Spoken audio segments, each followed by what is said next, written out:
Você vai ouvir agora uma palavra de fé com o pastor Francisco Ramos.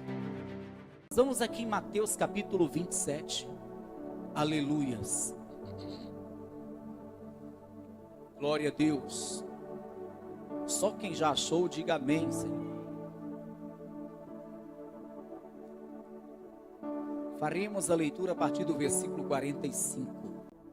E desde a hora sexta, houve trevas sobre toda a terra, até a hora nona.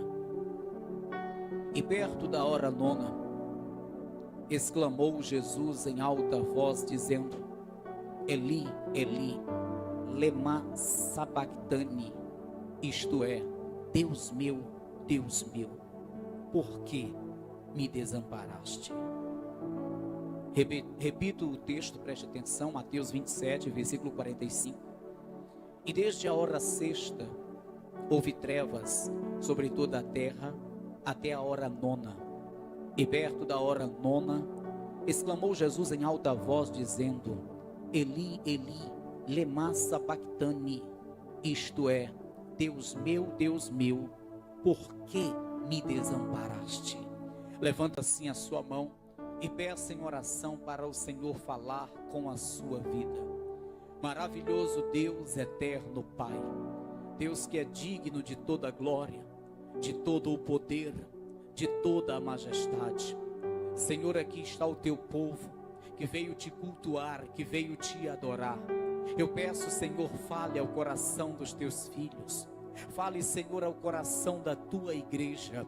Que não seja simplesmente o homem a falar, mas que o teu Espírito, Senhor, tome a boca do pregador, falando fortemente ao coração de todos os teus servos que aqui estão, e aqueles que ouvem nesse momento, meu Deus, a tua palavra, através da rede social, através do rádio, TV, meu Deus, que seja também abençoado, em nome de Jesus, amém e amém. Aplauda bem forte ao Senhor, bem forte, isso. Diga glória a Deus. Tome o teu assento e vamos prestar atenção na ministração de hoje, pois creio que o Senhor irá falar aos nossos corações. Como tema da mensagem de hoje, eu deixo uma pergunta, mas não é necessário você responder esta pergunta. Apenas guarde no teu coração, pois como disse, é o tema da mensagem de hoje. Por que o Pai abandonou seu Filho Jesus? Por que o Pai abandonou seu Filho Jesus? Amados irmãos, todos nós sabemos que o Pai Celestial, o Deus Todo-Poderoso, o Criador do céu e da terra, Ele enviou o seu Filho Jesus a esta terra para realizar uma missão. A missão era salvar a humanidade, pois a humanidade estava perdida, estava condenada por causa dos próprios pecados, por causa das próprias iniquidades. E o Senhor, por sua misericórdia, não querendo que ninguém fosse condenado, então enviou seu Filho Jesus a esta terra. E Jesus, Ele curou enfermos. Jesus, Ele libertou pessoas da opressão de demônios. Jesus, Ele fez sinais e prodígios e muitas maravilhas nesta terra. E até mortos Jesus ressuscitou.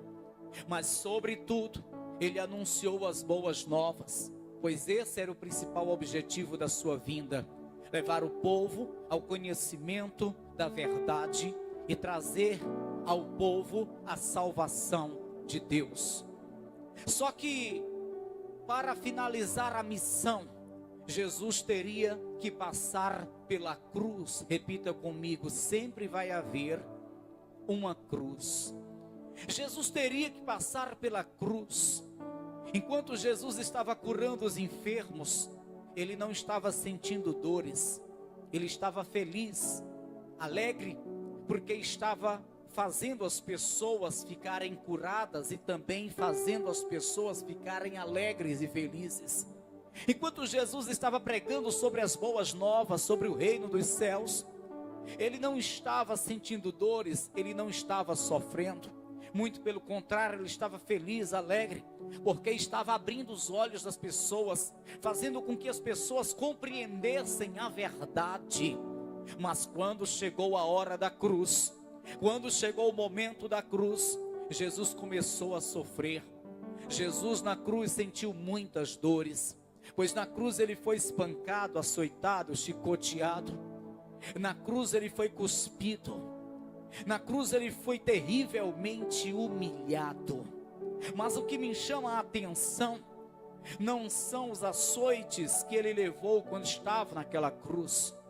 Não foi a humilhação que fizeram a ele quando ele estava naquela cruz. Nem tampouco aquele momento em que as pessoas cuspiam nele quando estava naquela cruz. O que me chama atenção e na minha incompreensão foi o maior do seu sofrimento, foi justamente na hora que ele se sentiu abandonado por todos, inclusive pelo Pai. Ele próprio declara: Deus meu, por que me desamparaste? Eu poderia substituir a palavra desamparaste por abandonaste. Deus meu, por que me abandonaste? Deus meu, por que me desamparaste? E aí nós lembramos de tantas passagens lindas na Bíblia. Pode uma mulher esquecer do filho que amamenta, mas o Senhor não esquecerá dos seus. Mas agora o Senhor está abandonando seu filho Jesus. Deus meu, por que me desamparaste?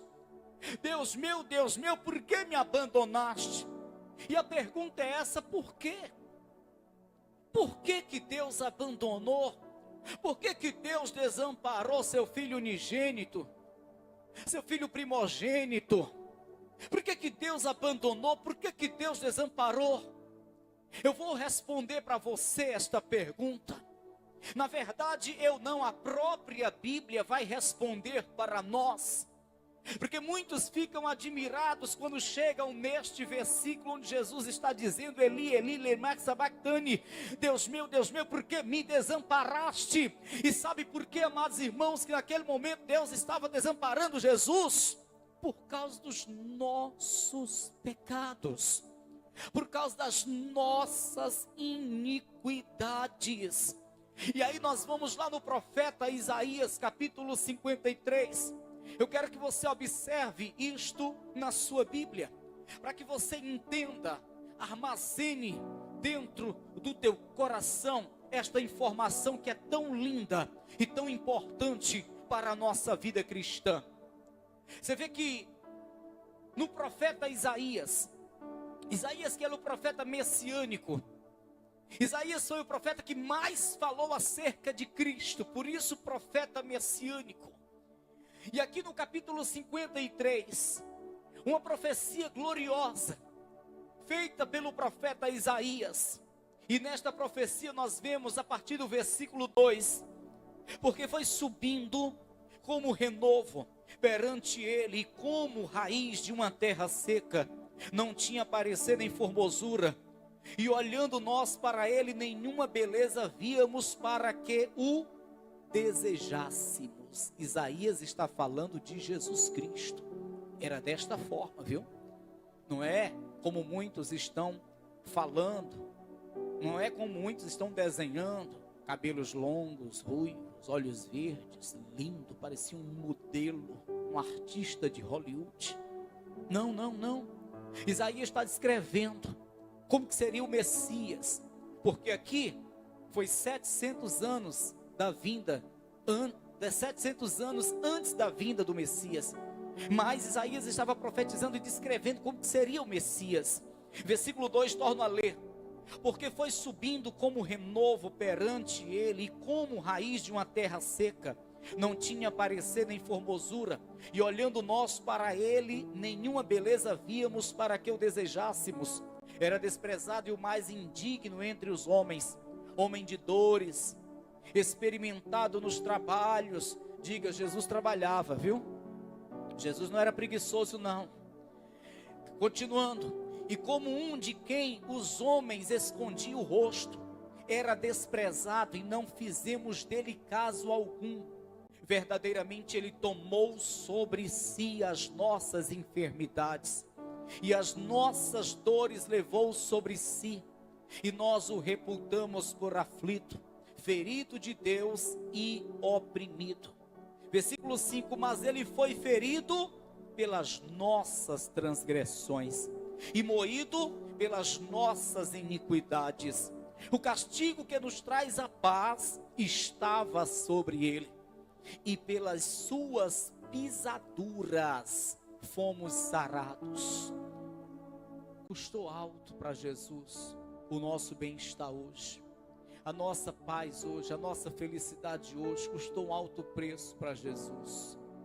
Custou um preço muito alto para Jesus a nossa salvação hoje. Versículo 6: todos nós andávamos desgarrados como ovelhas, cada um se desviava pelo seu caminho, mas o Senhor fez cair sobre ele a iniquidade de todos nós. Aqui, quando a iniquidade de todos os seres humanos, quando o pecado de todo homem recai sobre Cristo, naquela cruz, foi nesse exato momento que o Senhor se ausentou dele. Naquele momento Jesus se sentiu só, e de fato estava só, porque a iniquidade de toda a humanidade caía sobre ele. E se há uma coisa que não pode estar em união ao Senhor, unida ao Senhor, é a iniquidade. No mesmo livro do profeta Isaías, porém no capítulo 59 e no versículo 2, está escrito assim: mas as vossas iniquidades fazem divisão entre vós e o vosso Deus, e os vossos pecados encobrem o seu rosto de vós, para que não ouça. Então nós vemos aqui na palavra que a iniquidade do homem o ausenta de Deus. Na verdade, faz Deus se ausentar dele. O pecado faz Deus se afastar do homem. O pecado faz Deus se afastar do homem. A iniquidade faz divisão entre Deus e o homem.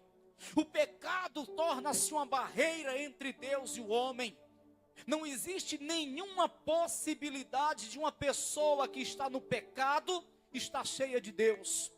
Não existe nenhuma possibilidade. Mas pastor, sempre tem essa pergunta: como é que eu vi uma pessoa falando em mistérios, sapateando, pregando, profetizando e até expulsando demônios, pastor, sendo que eu sei que ela está no pecado, pastor, eu conheço a vida dela, como é que ela faz esses sinais, pastor? Deus está nela, senão não faria esses sinais, pastor. Não está.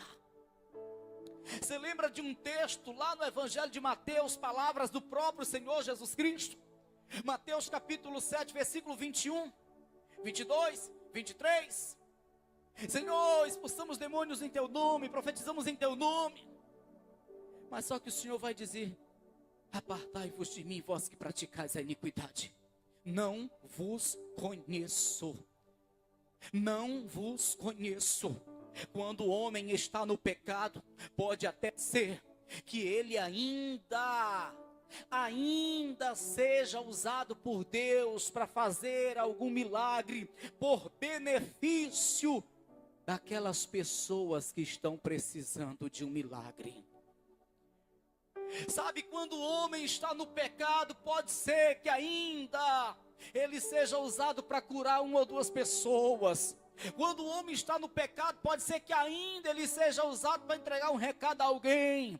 Quando o homem está no pecado, pode ser que ainda ele seja usado para operar alguma maravilha. Mas isso não significa que Deus está com ele, nem tampouco aprovando o seu modo de viver. Ei, Deus usa porque tem amor para com a humanidade. Ei, quando Deus quer usar, quando Deus quer beneficiar alguém, quando Deus quer dar um livramento a alguém, quando Deus quer abençoar alguém, se Deus tiver que usar um animal, Ele usa até uma jumenta, como usou para Balaão, porque se Deus não tivesse usado aquela jumenta para ela falar para Balaão, Balaão teria sido morto. Ei, não significa que Deus está com a jumenta. Deus fez a jumenta falar para dar livramento a Balaão, mas Deus não estava com a jumenta. Deus pode usar uma pessoa que está no pecado, mas para dar um livramento a alguém, para curar alguém, para beneficiar alguém,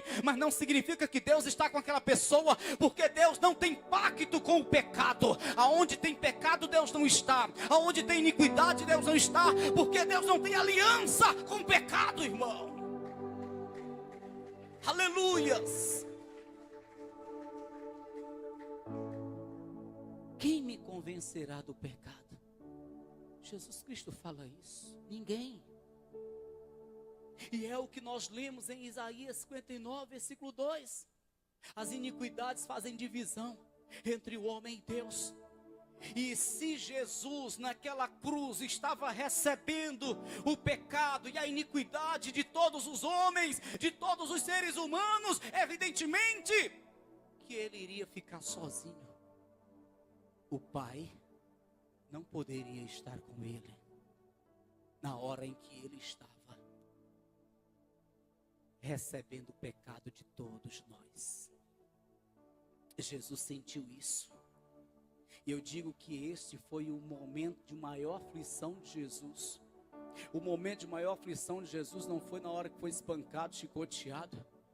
O momento de maior aflição de Jesus não foi no momento que foi cuspido. O momento de maior aflição de Jesus não foi no momento em que as pessoas zombavam dele, mas foi no momento que ele viu que estava sozinho. Ele não gritou: meu Pai, por que eu estou sendo espancado tanto? Meu Pai, por que essa coroa de espinhos está furando até meu crânio? Meu Pai, por que estão cuspindo na minha face? Meu Pai, por que eu estou nu? Veja o tamanho da humilhação que estão fazendo contra mim. Jesus não falou em nenhum desses momentos.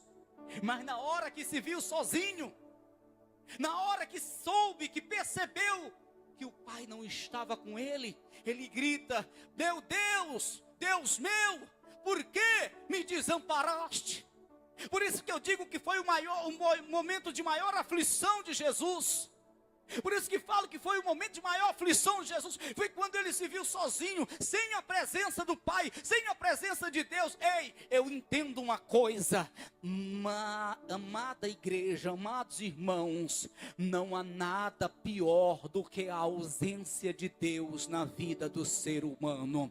Não há nada pior do que a ausência de Deus na vida do ser humano. Ei, lembra do que disse Davi, depois que cometeu aquele adultério? Ele estava amargamente arrependido. E qual foi a oração que ele fez? Ah, meu Pai, ah, meu Deus, não retira de mim o teu Espírito, não retira de mim o teu Espírito, não me lance fora da tua presença. Ele se preocupava com a presença de Deus na sua vida. Ele não fez menção da coroa, do trono, ele não fez menção do reino, ele fez menção da presença do Senhor.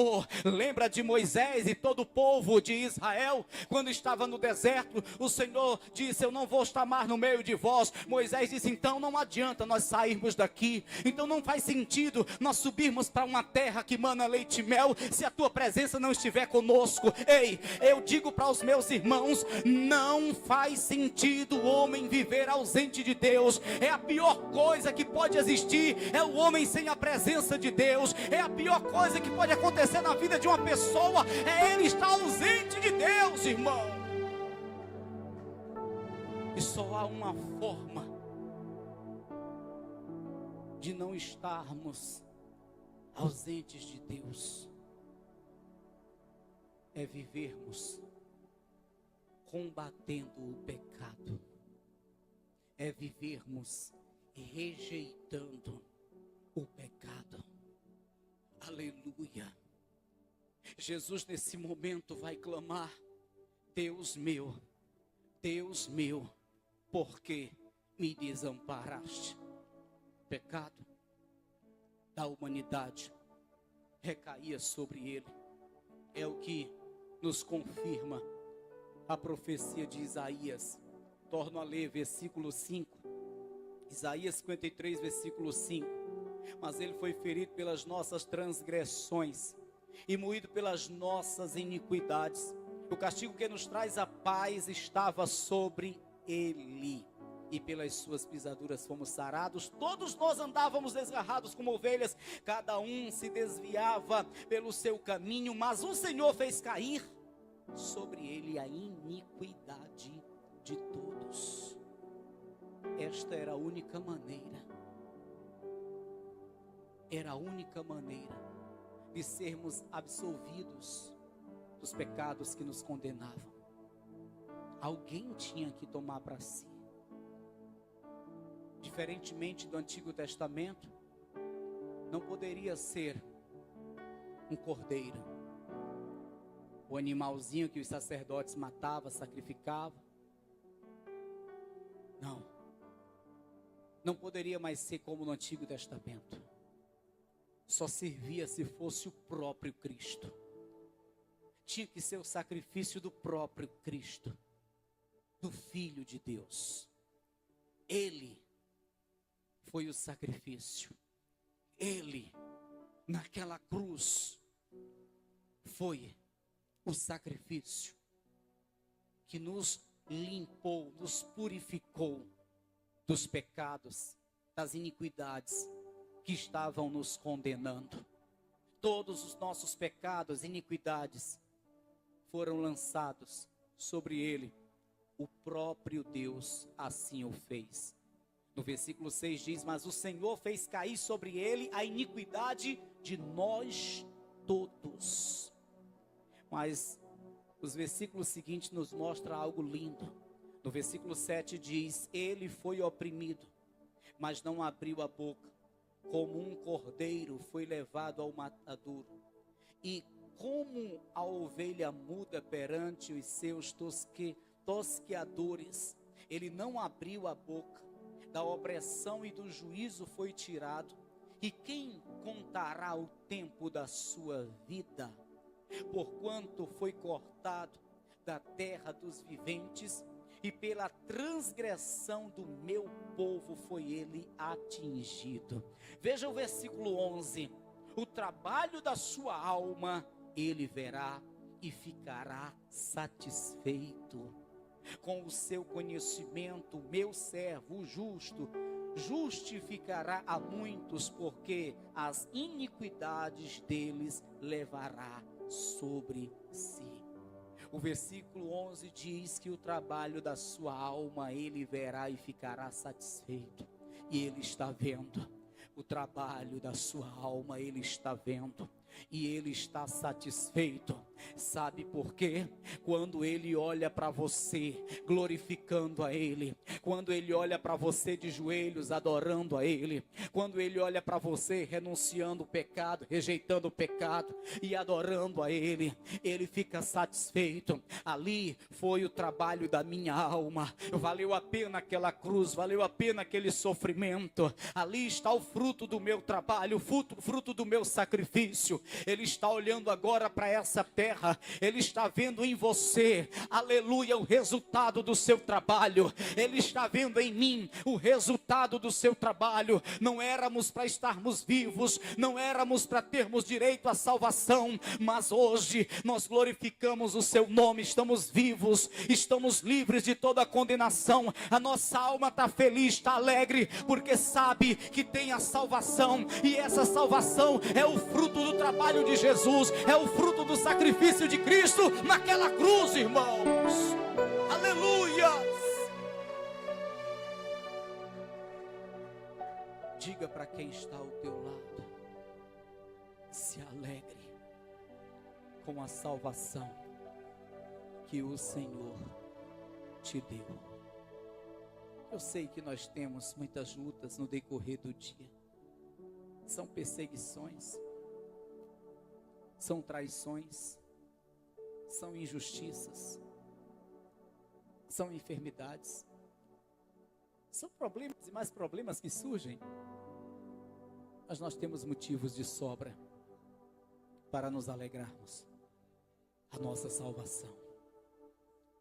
Dinheiro algum poderia comprar a nossa salvação. E ainda que o homem mais justo dessa terra quisesse tomar o lugar de Jesus, todavia o seu sangue não seria aceito. Só o sangue de Cristo. Nem anjo, nem profeta, nem sacerdote, ninguém poderia nos proporcionar a salvação. Ninguém poderia tomar sobre si nossas iniquidades. Só o sangue de Cristo foi aceito. Sabe por quê? Ele representava o Cordeiro perfeito, sem mancha. Ele representava o Cordeiro perfeito. Na antiguidade, o cordeiro que os sacerdotes procuravam para sacrificar em prol do pecado das pessoas tinha que ser perfeito, não podia ter uma mancha sequer. Jesus representava esse cordeiro perfeito. As manchas ninguém viam nele. Que manchas eram essas? Erros, falhas, pecados. Nunca houve uma mancha, nunca houve um erro, uma falha, um pecado em Jesus. Se você examinar as Escrituras, você vai ver que o maior de todos os profetas errou, pecou. O maior de todos os sacerdotes errou, pecou. Todos erraram, todos pecaram. Todos que pisaram sobre essa terra, com exceção de Cristo, erraram e pecaram. Então nenhum poderia estar naquela cruz levando sobre si nossos pecados, porque todos também erraram e pecaram. Apenas Cristo era aceito naquela cruz. Apenas Cristo poderia ser o sacrifício pela nossa salvação, porque só Ele não errou, só Ele não pecou. Ele era o Cordeiro perfeito. Aleluia. Ele comprou nossa salvação. Ele pagou o preço por nossa alma. Ele nos proporcionou salvação. Naquela cruz levou sobre si o que nos condenava, que eram os nossos pecados. Ele, Jesus, nos absorveu das nossas culpas, dos nossos erros, dos nossos pecados. Hoje nós temos motivos de sobra para se alegrar, porque nós temos a salvação. Hoje nós temos razão para se alegrar, porque nós temos a salvação que Ele, o Senhor Jesus, naquela cruz nos deu, nos proporcionou. Ei, em nome de Jesus Cristo, acredite, o nosso Deus está olhando para você e está feliz. O nosso Deus está te contemplando, está feliz. Ali está o fruto do sacrifício do meu filho. Ali está o fruto do trabalho do meu filho. Ali está, aleluia, o fruto do sacrifício daquela cruz. Valeu a pena, valeu a pena. Ei, Jesus se alegra contigo, Jesus se alegra em você, Jesus se alegra com a tua alma, Jesus se alegra com a tua salvação. Aleluia, aleluia. O mais difícil era salvar a tua alma. Então os problemas que hoje te assolam, Ele também vai resolver. Acredite nisso, irmão. O mais difícil, o impossível, era dar a tua salvação. Ele fez o mais difícil, o impossível. Como é que Ele não vai te fazer agora as coisas necessárias para você sorrir? Que seria abrir aquela porta de emprego, julgar aquela causa na justiça, restaurar o teu casamento, salvar o teu filho. Ei, o Senhor, Ele vai fazer isso. Se alegre, Ele vai fazer isto. O mais difícil, o impossível, era a salvação da tua alma, e Ele fez, e Ele deu. Se alegre, porque Ele vai fazer muito mais, muito mais. Um dos grandes prazeres do Senhor é ver você sorrindo, é ver você feliz, é nos ver alegres, é nos ver contentes. Amém, pessoal? Eu falei recentemente e falo novamente para te lembrar mais uma vez. Jesus chega à porta do sepulcro onde estava o corpo de Lázaro. Assim que chega, vê uma multidão chorando. E o que acontece? É um dos menores versículos que está na Bíblia que diz: Jesus chorou. Jesus chorou porque Lázaro estava morto? Não. Porque Jesus sabia que ia ressuscitar Lázaro. Daqui a pouco ele ia estar vivinho da Silva. Jesus chorou porque viu a multidão chorando, a tristeza, o pranto daquele povo. Amém. Jesus se entristece quando te vê triste. Jesus, ele se alegra quando te vê feliz. E ele quer te ver feliz. E ele vai te ver feliz. Ele vai trabalhar para que a felicidade venha ao teu coração. Ele vai fazer você sorrir. Amém, pessoal? Mas em nome de Jesus, se alegre com a salvação que ele, Cristo, te deu naquela cruz. Algo que ninguém poderia te dar, apenas ele. O castigo que nos traz a paz, este, na minha concepção, é o versículo, é a palavra mais forte que eu vejo na Bíblia. O castigo que nos traz a paz. O castigo que nos traz a paz. Isaías 53, versículo 5. Mas ele foi ferido pelas nossas transgressões e moído pelas nossas iniquidades. O castigo que nos traz a paz estava sobre ele. E pelas nossas pisaduras, aliás, e pelas suas pisaduras, fomos sarados. Amém, pessoal? Diga: o meu Cristo, diga: o meu Senhor sofreu no meu lugar, tomou sobre si minhas dores, as maldições que me condenavam, ele tomou sobre si para me fazer feliz, para me fazer ter dignidade, para me fazer ser salvo. Amém. Diga graças a Deus.